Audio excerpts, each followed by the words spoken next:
Is it just me?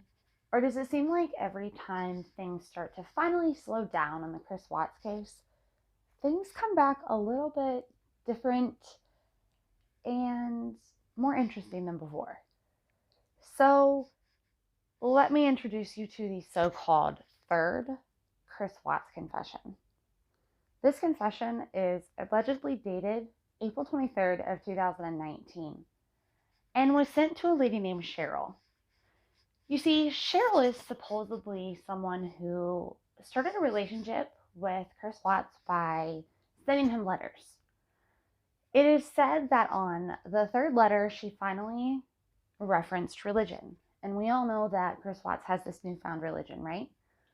So I guess the Watts family, wasn't necessarily okay with this being released from some of the articles that I read, but apparently there's a book that came out of the conversation and letters that transpired after this relationship started, and after this third letter, and after Chris started getting back to Cheryl. Well, this book, Letters from Christopher, actually is going to be released on October 7th. It's scheduled for pre-order right now, and you can find it online. But the Daily Mail has exclusively received a copy of this letter, or pictures of this letter, and they even received the envelope that it came in. So here it is. Let's just go ahead and lay it all out there and hear what he has to say. The letter starts, "Dear Cheryl, hello again. I hope you are doing well. It's been awesome being able to talk with you on the phone, but I know the 15-minute time limit is a pain. Sometimes I can get right back on the phone, but right now there are other inmates that like to be on the phone as much as I do, so I respect their time as well. How's your dad doing? I hope you're able to see him. I've been praying on that every day. Yes, that petition really blew my mind that people really want to make me suffer like that. Even if they did ever take my photos, they can't take my memories."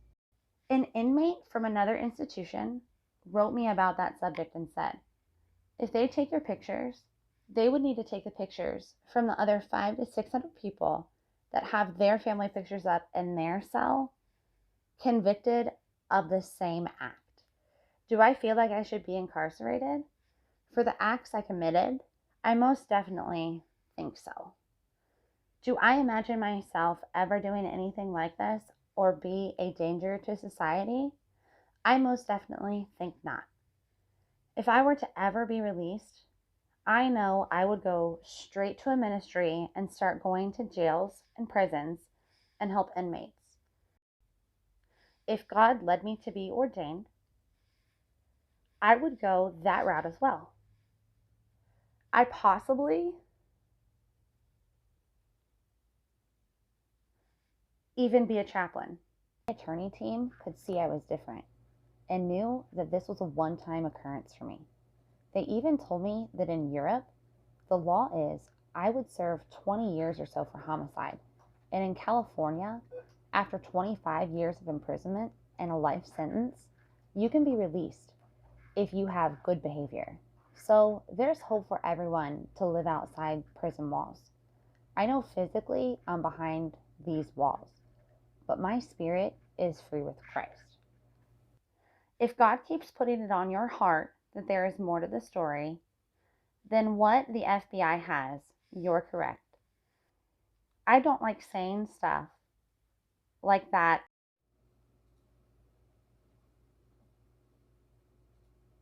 I'm never certain when they screen my calls. I know I already told you about the vision I had before August 13th when I was laying in bed and all the lights were on in the loft and downstairs, and I felt so alone. That's exactly what happened August 14th when I was laying in bed.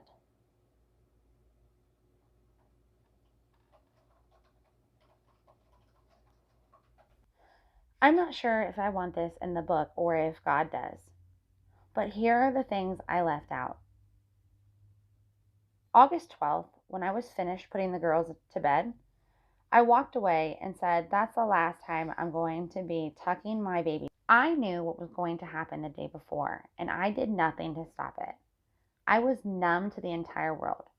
I had literally taken my kids to a birthday party, played with water balloons, had an amazing, sang songs all the way home, gave them both a shower, ate dinner, read bedtime stories, and sang bedtime songs, and still nothing registered. When Shannan had to be somewhere, I always enjoyed taking the girls places or playing outside because it was our opportunity to bond. And still, even the night before, I couldn't stop myself from what I knew would occur the next morning. August 13th, morning of. I went to the girls' room first before Shannan and I had our argument. I went to Bella's room, then Cece's room, and used a pillow from her bed. That's why the cause of death was smothering. After I left Cece's room, then I climbed back in bed with Shannan, and our argument started. After Shannan had passed, Bella and Cece woke back up. I'm not sure how they woke back up, but they did. It makes the act that much worse knowing I went to their rooms first and knowing I still took their lives at the location. 3.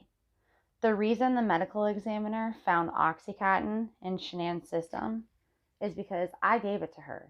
I thought it would be easier to be with Nicole if Shannan wasn't pregnant.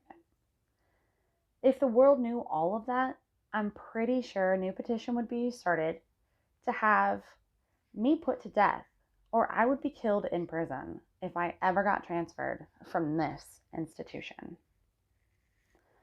I'm not sure if this was a spiritual visit, but I had a dream Cece was dancing next to the chair in my cell. When she was dancing, one of my folders on the chair started moving, and I thought she was in trouble. So I said, "Watch out, get away, watch out." Then I woke up. I'm hoping she comes back. I hope everyone comes to visit. Shoot. I'm trying to see if I can clear my head better before I go to sleep to help. I like that John 10, 1 through 10 passage you sent. I wish I could have had an open ear to hear the Lord calling me back in June, July, and August. If we run after sin, we won't hear our shepherd calling us. I couldn't discern between the good spirits and the evil spirits, and that eventually lodged into a deep pit I couldn't climb back out of. I pray that you and your family are doing good, and I pray that the Lord will keep directing us in this path. Take care, and God bless, Chris. The night is far spent. The day is at hand.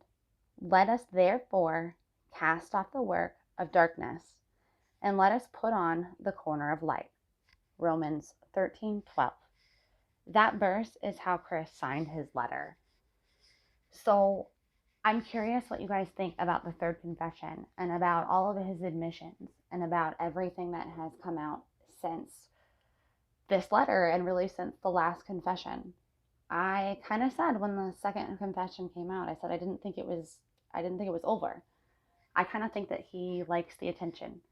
I'd be curious to see what you guys think, because in the letter he mentioned that he wasn't sure if he wanted or if maybe God wanted this letter to be put in the book, yet it clearly was put in the book. And he said a lot of things that, it's a lot of damning evidence that he said in a lot of damning statements. So I'd love to know what your thoughts are. I really wish peace and comfort to all those that continuously are affected by this, and I really hope that ultimately the truth is found out one day, even if it's only by those that really need it. Leave me your comments below in the comment section. Make sure you like this video and subscribe to our channel if you haven't done so already. We'll bring you the latest Watts news if and when there is some. We'll see you next time.